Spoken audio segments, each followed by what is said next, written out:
Hi hello ಎಲ್ಲರಿಗೂ ನಮಸ್ಕಾರ. Welcome to Lakshmi ಮನೆ ಅಡುಗೆ.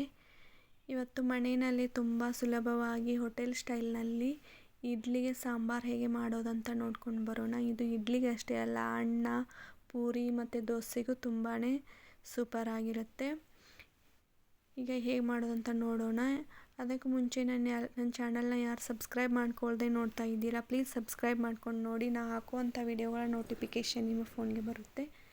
ಇವಾಗ ಒಂದು ಕುಕ್ಕರ್ಗೆ 3/4 ಕಪ್ನಷ್ಟು ತೊಗರಿ ಬೇಳೆನ ತಗೊಳ್ತಾ ಇದ್ದೀನಿ. ತೊಗರಿ ಬೇಳೆ ಚೆನ್ನಾಗಿ ತೊಳೆದಾದ್ಮೇಲೆ ಅದಕ್ಕೆ 1 ಟೇಬಲ್ ಸ್ಪೂನ್ ಅರಿಶಿನ ಪುಡಿ ಮತ್ತು ಎಣ್ಣೆ, ಬೆಳ್ಳುಳ್ಳಿ, ಕರಿಬೇವನ್ನ ಹಾಕ್ಕೊಂಡು ಬೇಳೆನ ಕುದಿಯೋಕ್ಕಿಡಬೇಕು. ಬೇಳೆ ಚೆನ್ನಾಗಿ ಸ್ಮ್ಯಾಶ್ ಆಗೋ ಥರ ಕುದಿಬೇಕು. ಬೇಳೆ ಕುದಿಯೋವರೆಗೂ ಸಾಂಬಾರಿಗೆ ಮಸಾಲೆನ ರೆಡಿ ಮಾಡ್ಕೊಳ್ಳೋಣ. ಗ್ಯಾಸ್ ಸ್ಟವ್ ಆನ್ ಮಾಡಿಕೊಂಡು ಒಂದು ಬಾಣಲೆ ಇಟ್ಟು ಅದಕ್ಕೆ ಸ್ವಲ್ಪ ಎಣ್ಣೆ ಹಾಕಿ 1/2 ಟೇಬಲ್ ಸ್ಪೂನಷ್ಟು ಮೆಂತ್ಯಕಾಳನ್ನ ತೊಗೋಬೇಕು. ಮೆಂತ್ಯಕಾಳನ್ನ ಹಾಕೋದ್ರಿಂದ ಸಾಂಬಾರಿನ ಫ್ಲೇವರ್ ಚೆನ್ನಾಗಿರುತ್ತೆ, ಟೇಸ್ಟ್ ಅಂತೂ ಸೂಪರ್ ಆಗಿರುತ್ತೆ. ಇವಾಗ 2 ಮೀಡಿಯಮ್ ಗಾತ್ರದ ಈರುಳ್ಳಿನ ತೊಗೊಂಡಿದ್ದೀನಿ. ಅದನ್ನು ಚೆನ್ನಾಗಿ ಫ್ರೈ ಮಾಡ್ಕೋಬೇಕು. ಇದಕ್ಕೆ ಸ್ವಲ್ಪ ಕರಿಬೇವನ್ನ ಸೇರಿಸ್ಕೊಂಡು ಫ್ರೈ ಮಾಡ್ಕೋಬೇಕು. ಈರುಳ್ಳಿ ಮತ್ತು ಕರಿಬೇವು ಫ್ರೈ ಆದಮೇಲೆ 2 ಮೀಡಿಯಮ್ ಗಾತ್ರದ ಟೊಮೆಟೊನ ಸಣ್ಣಗೆ ಕಟ್ ಮಾಡಿ ಹಾಕ್ಕೊಳ್ತಾ ಇದ್ದೀನಿ. ಟೊಮೆಟೊ ಎಲ್ಲ ಮೆತ್ತಗಾಗೋವರೆಗೂ ಚೆನ್ನಾಗಿ ಫ್ರೈ ಮಾಡ್ಕೋಬೇಕು.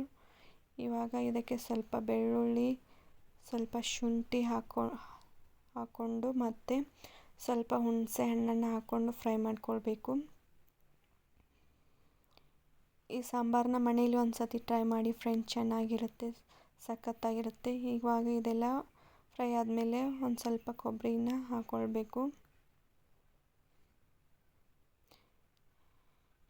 ಇದೆಲ್ಲ ಫ್ರೈ ಆದಮೇಲೆ ನಿಮಗೆ ಖಾರ ಎಷ್ಟು ಬೇಕು ನೋಡಿ ಅಷ್ಟು ಹಾಕ್ಕೊಳ್ಳಿ.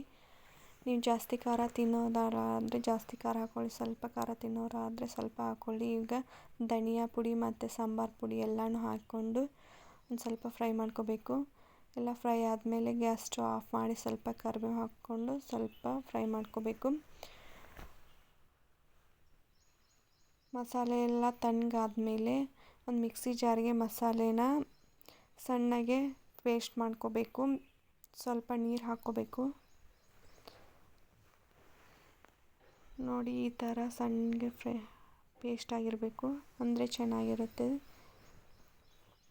ಮಸಾಲೆ ರೆಡಿ ಆಯಿತು. ಇವಾಗ ಬೇಳೆನ ಒಂದು ಸ್ವಲ್ಪ ಸ್ಮ್ಯಾಶ್ ಮಾಡ್ಕೊಳ್ಳೋಣ. ನೋಡಿ, ಈ ಥರ ಮೆತ್ತಗೆ ಕುದ್ದಿರಬೇಕು ಬೇಳೆಗಳು, ಅಂದರೆ ಸಾಂಬಾರು ಟೇಸ್ಟಿಯಾಗಿರುತ್ತೆ. ಇವಾಗ ಸಾಂಬಾರು ಹೇಗೆ ಮಾಡೋದಂತ ನೋಡ್ಕೊಂಬರೋಣ. ಮೊದಲಿಗೆ ಒಂದು ಪಾತ್ರೆಗೆ ಎಣ್ಣೆ ಹಾಕಿ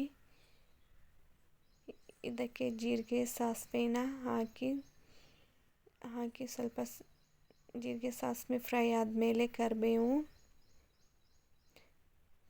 ಎಲ್ಲ ಹಾಕಿದ ಮೇಲೆ ಒಂದು ಅರ್ಧ ಈರುಳ್ಳಿನ ಹಾಕ್ಕೊಂಡು ಫ್ರೈ ಮಾಡ್ಕೋಬೇಕು.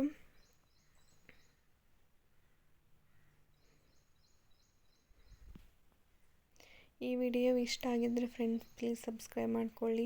ನಾನು ತೋರಿಸಿರುವಂಥ ಸಾಂಬಾರು ರೆಸಿಪಿನ ಮನೆಯಲ್ಲಿ ಟ್ರೈ ಮಾಡಿ ನೋಡಿ. ಇವಾಗ ಈರುಳ್ಳಿಲ್ಲ ಫ್ರೈ ಆದಮೇಲೆ ರುಬ್ಬಿಟ್ಟಿರೋಂಥ ಮಸಾಲೆ ಮಿಶ್ರಣನ ಸೇರಿಸ್ಕೊಳ್ತಾ ಇದ್ದೀನಿ.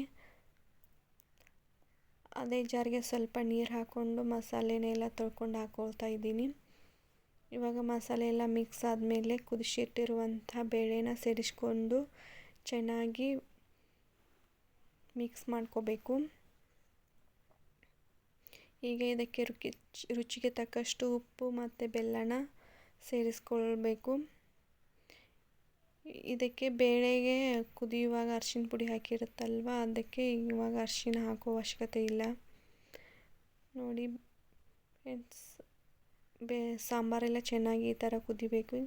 ಲಾಸ್ಟಿಗೆ ಚೆನ್ನಾಗಿ ಕುದ್ದಾದ್ಮೇಲೆ ಸ್ವಲ್ಪ ಕರಿಬೇವು ಸೇರಿಸ್ಕೊಳ್ತಾ ಇದ್ದೀನಿ.